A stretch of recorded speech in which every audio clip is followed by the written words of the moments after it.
on Citlali and Cinder City on Shilonen? You could. But Gilded on Citlali and Cinder City on Shilonen isn't as good as Cinder City on Citlali and Petra on Shilonen. But yeah, so like if you're playing a team with triple Natlan character, your Night's Ult burst cooldown is going to be what, 9 seconds? What's Night's Ult burst cooldown on a team with 3 Natlan characters? I think it's 9, right? Point being, right? You're getting 2 per rotation, plus 1 from Shilonen's A4. So that's 3 per rotation. So that's 3 procs of Cinder City. Right, so that's 18 energy.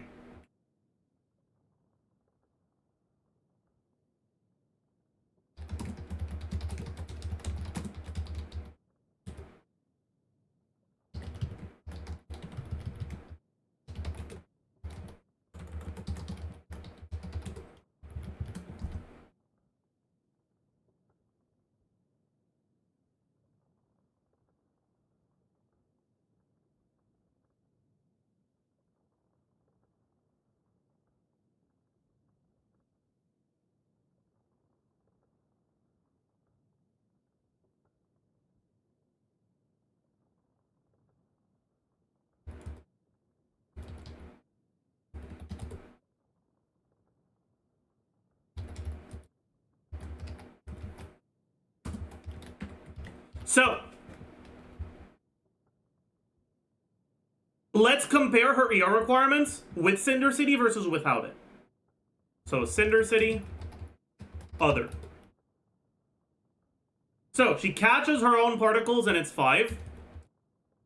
Then you have the, 4 particles from Shilonen? 2.25 from Bennett, and 5 from Moika. Only 1 fab on the team. On Shilonen.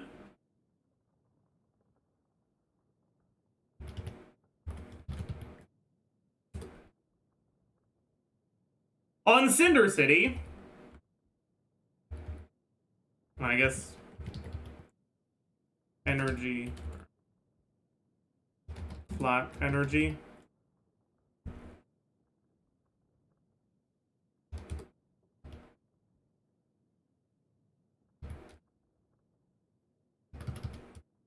So her ER requirements on Cinder City are around 150. On another artifact set that doesn't give you energy, 216. That's almost 70% ER's worth of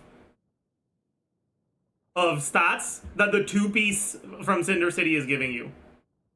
In other words, if you don't go Cinder City, you're pretty much guaranteed to have to go ER Sense instead of EM Sense, and even then, you're probably still going to need more ER in your subs. So all that you gain from Gilded Dreams bonus is lost because you have to change your EM main stat to an ER main stat. And then some of your substats too. So basically, just fucking put her on Cinder City, man.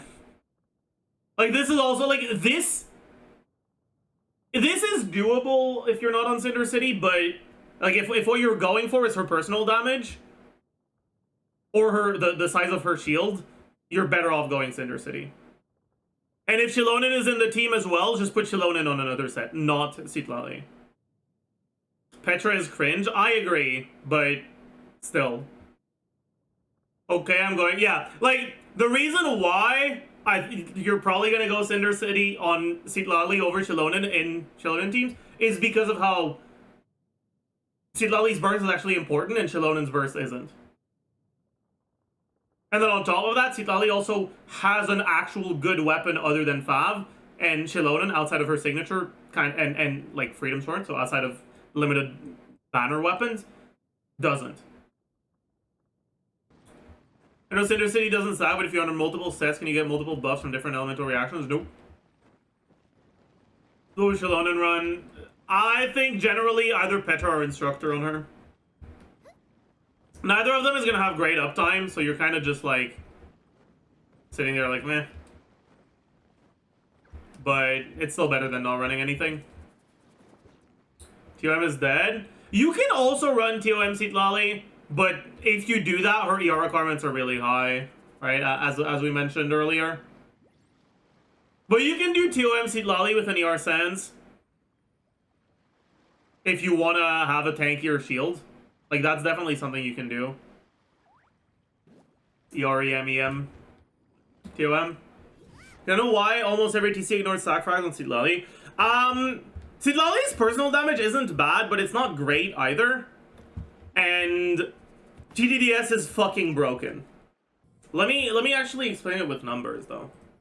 So let's take a look at a 2 meld Citlali setup with Mawika. So this is gonna be Mawika, and then we'll have Citlali herself. So base attack, attack percent, flat attack, total attack, damage percent, crit value, crit multiplier, EM multiplier, effective attack, melt, effective attack, effective EM, melt, effective EM, motion value, attack, melt, motion value, attack, motion value, EM, melt, motion value, EM, damage, DPS.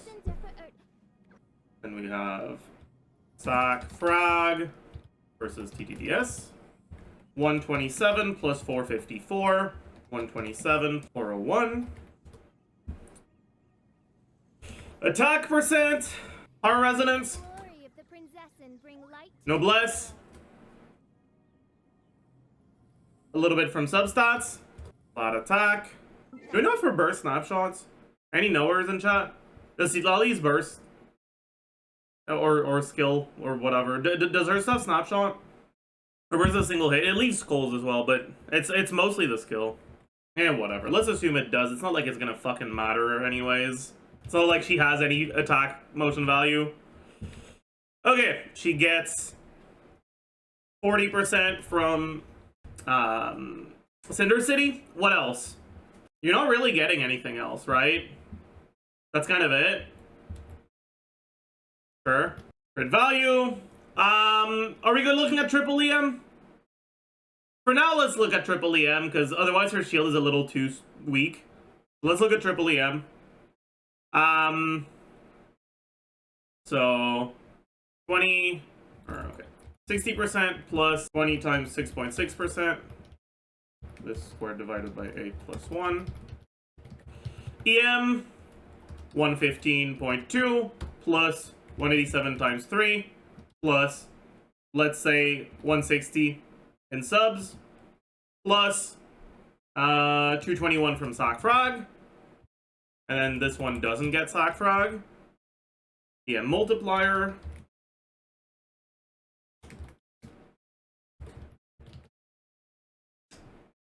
Effective attack melt.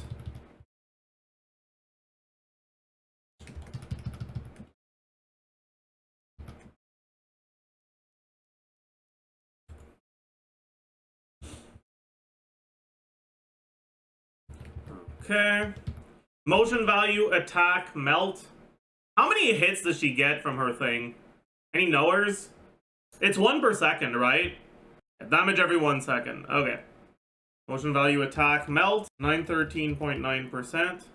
So 124%. Motion value, attack, non-melt. 28.9% times... No. Let's say 8, because maybe 2 of them are gonna melt. Because eventually you'll lose your aura on this Mawika team. So that's 28.9% times 2. And then all of this times 1.5. And motion value EM melt. 2400% plus 90% times 2.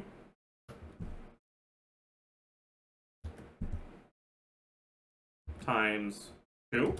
And then this is 90% times 8. But then I also forgot the damage from this, so 228 0.5% times 3. Alright. Damage.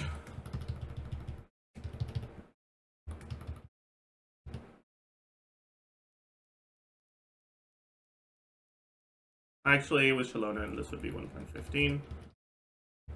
And then DPS. Right?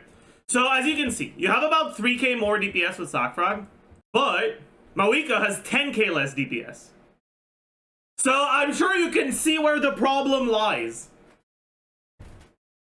Yes?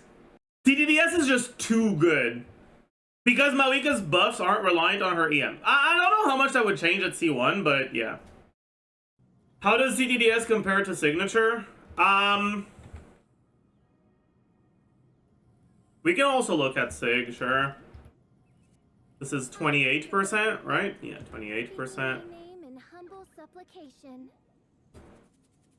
With Sig, Mawika's personal damage is slightly lower.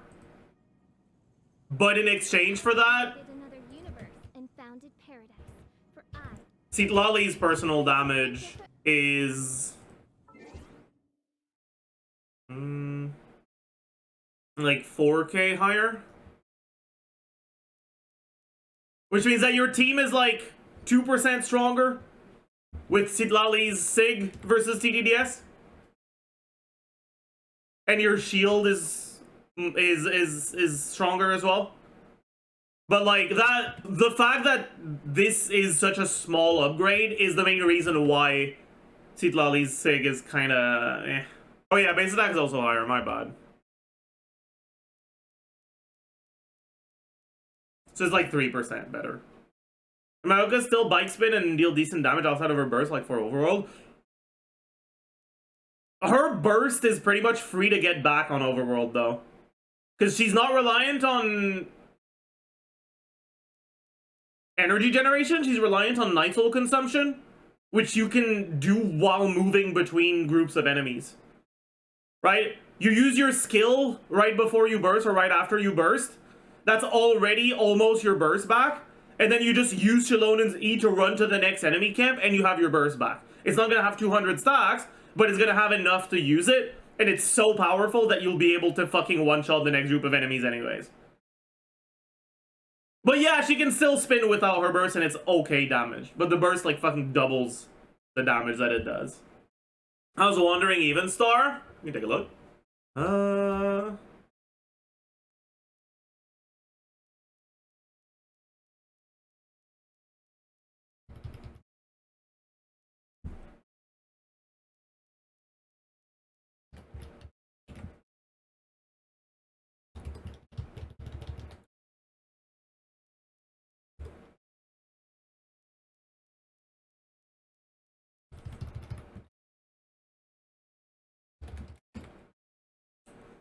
Something died there.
So Team DPS Wandering Even Star is about halfway between Sackfrog and TDDS.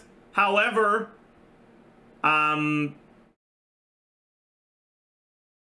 Wandering Even Star can, or sorry, TDS can force you into certain rotations. Wandering Evenstar has a bit more flexibility. So, I think there's an argument for High Refine and Wandering Evenstar. Also, your shield is stronger with Wandering Evenstar, just like it is with Sack Frag or Sig. We can also add the strength of the shield, which is going to be EM 979.2 2819. Like this is the main advantage of Sig over TDDS.